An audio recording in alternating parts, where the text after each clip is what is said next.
We all have those moments, right? That gut feeling, the instant read on a situation, or maybe a quick choice you made without, well, really thinking it through. Mm-hmm. And sometimes that choice turns out to be pretty costly, an avoidable mistake, maybe even predictable in hindsight. Yeah, absolutely. We like to think of ourselves as rational, logical thinkers, Yeah.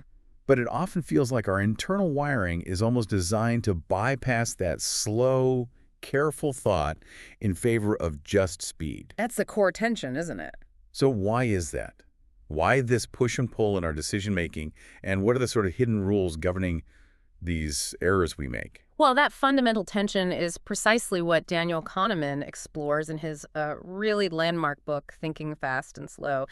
It's basically a huge overview of decades of research into psychology, Okay. and it shows exactly where and when, and crucially, why we are predictably irrational. And for you, our listener, we're trying something a bit different today. This is a new, in-depth approach to book coverage, an extended summary. So unlike our previous review, which was more of a focused analysis, this feature is really a comprehensive overview.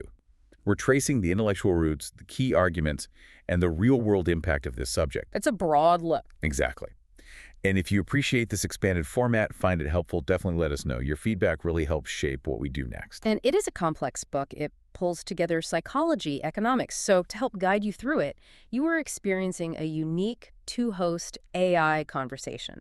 This is powered by Google's NotebookLM, aiming for deeper, more dynamic book summaries. Okay, so let's dig into that core idea.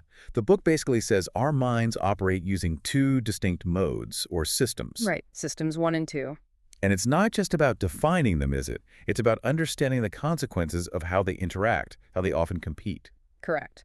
So let's start with System 1. You can think of this as the ancient evolutionary part of our brain. It's fast, it's automatic, largely emotional. Instinctive, almost. Pretty much. It handles things like recognizing a familiar face instantly, or sensing hostility in someone's voice, or, solving 2 plus 2, simple stuff. Okay. It's constantly running in the background, creating these quick, coherent interpretations of what's going on around us with very little energy needed. So System 1 is brilliant at pattern recognition, absolutely essential for just getting through the day. Definitely. But the trade-off for that speed is its heavy reliance on mental shortcuts, heuristics, he calls them. That's right. And that's what opens the door to biases. That speed can come at the expense of accuracy. And then you have the other one, System 2. Yes, System 2. This is the logical, slow, deliberate, high-effort processor. It's what you switch on when you're trying to fill out a complicated tax form or compare two really complex insurance plans, or maybe you focus intently on one specific person in a noisy, crowded room. Right. It takes conscious effort. A lot of effort. So if System 2 is the rational part of us, the careful thinker, why don't we just use it all the time? Why does System 1 seem to be in charge most often? Because of what Kahneman calls the law of least effort. System 2 is, well, you could say it's lazy. Or maybe just efficient. Okay. It requires glucose, cognitive energy, it's expensive to run. So we're fundamentally wired to conserve mental effort whenever possible. So System 1 does the quick work. Exactly. System 1 generates these impressions, intuitions, feelings, and most of the time, System 2 just kind of nods along. It rubber stamps System 1's suggestions. Unless System 1 hits a problem it can't solve, or the task is completely new, or maybe the stakes are just so high that the effort becomes unavoidable, then System 2 reluctantly takes over. Wow.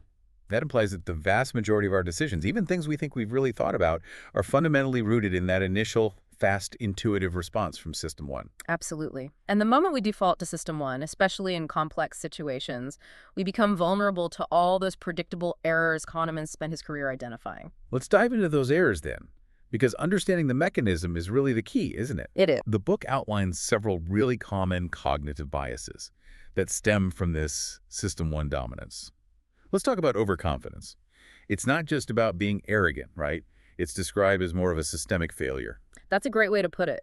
It happens because System 1 achieves coherence, a neat story, but often at the expense of completeness. It rarely admits, I don't know. Okay. Instead, it uses something called attribute substitution. So if System 1 faces a difficult question, like how likely is this risky business venture to succeed, that's hard. Right. So it quickly, unconsciously substitutes an easier related question, something like, How confident do I feel right now about this venture? Ah, okay. And we mistake that feeling of confidence for an actual calculation of probability. Precisely. And that's a massive potential flaw in judgment. We also see the availability bias everywhere. This idea that we overestimate how frequent things are if they come to mind easily. Exactly right. Events that are vivid or recent or highly emotional things, often amplified by media coverage, they become disproportionately weighted in our mental calculus. Like fearing plane crashes more than car accidents. That's the classic example. The dramatic plane crash footage is easily recalled, very available to System 1, creating this distorted perception of the actual risk, even though statistically driving is far more dangerous for most people. And the book crystallizes the core problem behind many of these biases with this fantastic acronym, WYSIATI. WYSIATI, yes. What you see is all there is. Explain that one. It sounds simple, but it seems profound. It is profoundly important. It essentially means we build our judgments and beliefs based only on the limited information that's immediately available to us. Okay. We tend to ignore the vast amount of information we don't have, information that might completely change our conclusion if we knew it. System 1 simply doesn't track the unknown unknowns. Just works with what's in front of it. Right. It delivers a fast, coherent, often satisfying narrative based on the available evidence. And because that narrative feels coherent, we tend to accept it as the complete truth. Which creates this illusion of certainty. It fuels that overconfidence we talked about. Exactly. It makes us feel we understand the world far better than we actually do. Now, this whole analysis of how our judgment is systematically flawed, it didn't just stay in psychology labs. It fundamentally challenged economic theory, leading to Kahneman's Nobel Prize-winning work on prospect theory. Classical economics was built on this idea of the perfectly rational economic man, right? Homo economicus, who always maximizes utility. Prospect theory just blew that apart. It really did. It showed quite convincingly through experiments that people are not rational utility maximizers. We are fundamentally loss avoiders. Loss avoiders. Yes. The core insight, and maybe the most famous finding, is loss aversion. We feel the pain of a loss far more intensely than we feel the pleasure of an equivalent gain. So losing $100 hurts more than finding $100 feels good. Significantly more. The research often suggests the psychological impact of a loss is about twice as powerful as the impact of a gain of the same size. Wow, a 2-to-1 ratio. That psychological asymmetry, that changes everything about how we approach risk, doesn't it? Completely. It means whether we act risk-averse or risk-seeking often depends entirely on how the choice is framed. How so? Well, if a decision is framed in terms of potential gains, say, you have a sure $900 versus a gamble with a chance of $1,000 or nothing, people tend to become highly risk-averse. They prefer the sure thing. Okay, lock in the gain. Right.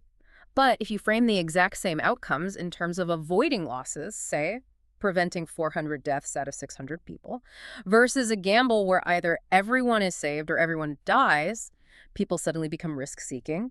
They'll take the gamble to avoid the certain loss. Even if the odds are identical. Even if the underlying probabilities are identical. It's System 1's emotional wiring, that strong aversion to loss, that drives the choice, not System 2's cool logic. That insight must have had huge implications. I can see it in finance, public health. Absolutely. Designing investment strategies, crafting public health messages, negotiations.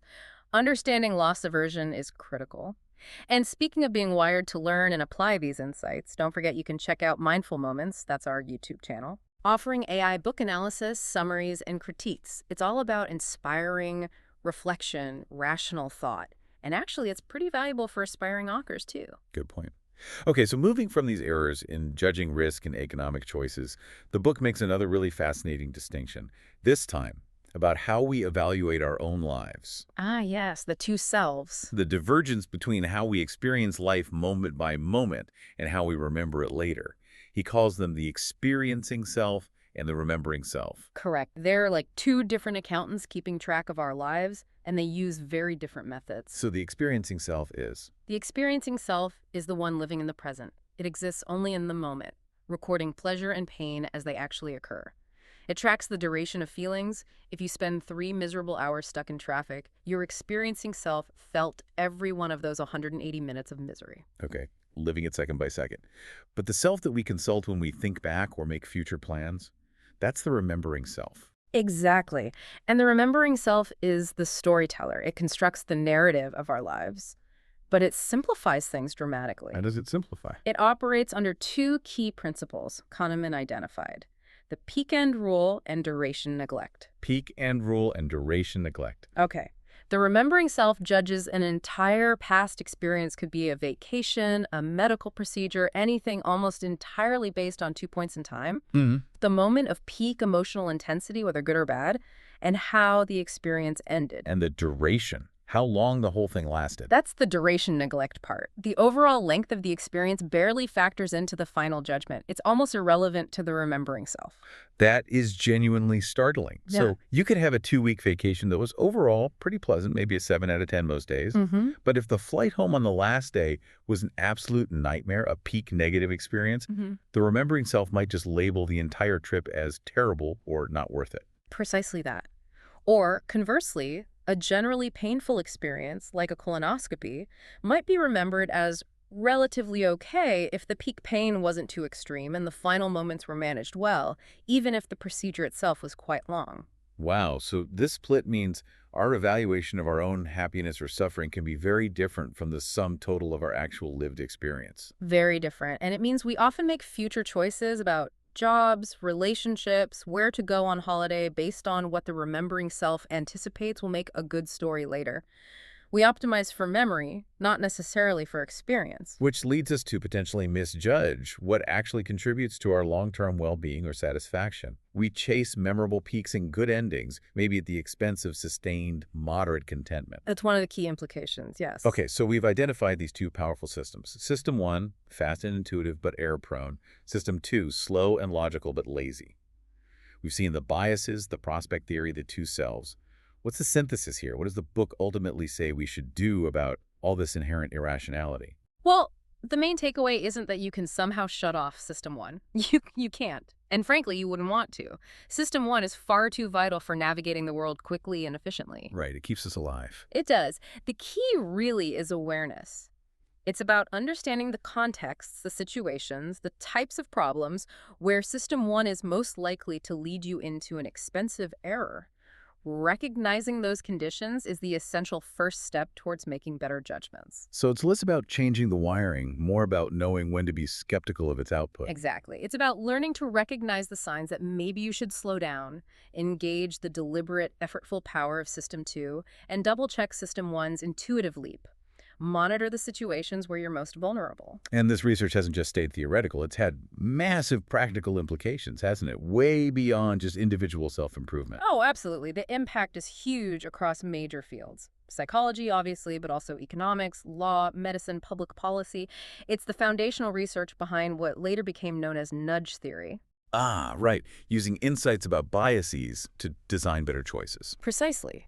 Organizations and policymakers now use these insights to structure environments or frame choices in ways that gently guide people toward better outcomes, better health choices, better financial decisions, by anticipating our cognitive traps, instead of just assuming everyone is perfectly rational all the time. So, really, the book offers this comprehensive blueprint for understanding our own mental machinery. It does. It teaches us how to recognize our own illusions of certainty, our biases, and hopefully improve our decision-making by knowing when to deliberately slow down and force System 2 into action. It's arguably the ultimate toolkit for intellectual self-defense, for self-scrutiny. It urges us all to question our own intuitions, especially before committing to choices with significant consequences. Okay, so here's a final thought for you, the listener, to maybe mull over. Think about the biggest, most complex decision you're facing in your life right now. Ask yourself, is that decision currently being dominated by the speedy, coherent, but possibly error-prone System 1? And then ask, how much sustained, focused effort, how much activation of that lazy System 2 would actually be required to thoroughly vet that choice, to really think it through slowly? It's worth considering that investment of mental effort. Definitely. Click the link on screen for the in-depth book critique. And please subscribe, share, maybe purchase the book via the link, and above all, think rationally. And you can see the many genre-based book podcasts over at Mindful Moments. Subscribe and nourish your mind on the go.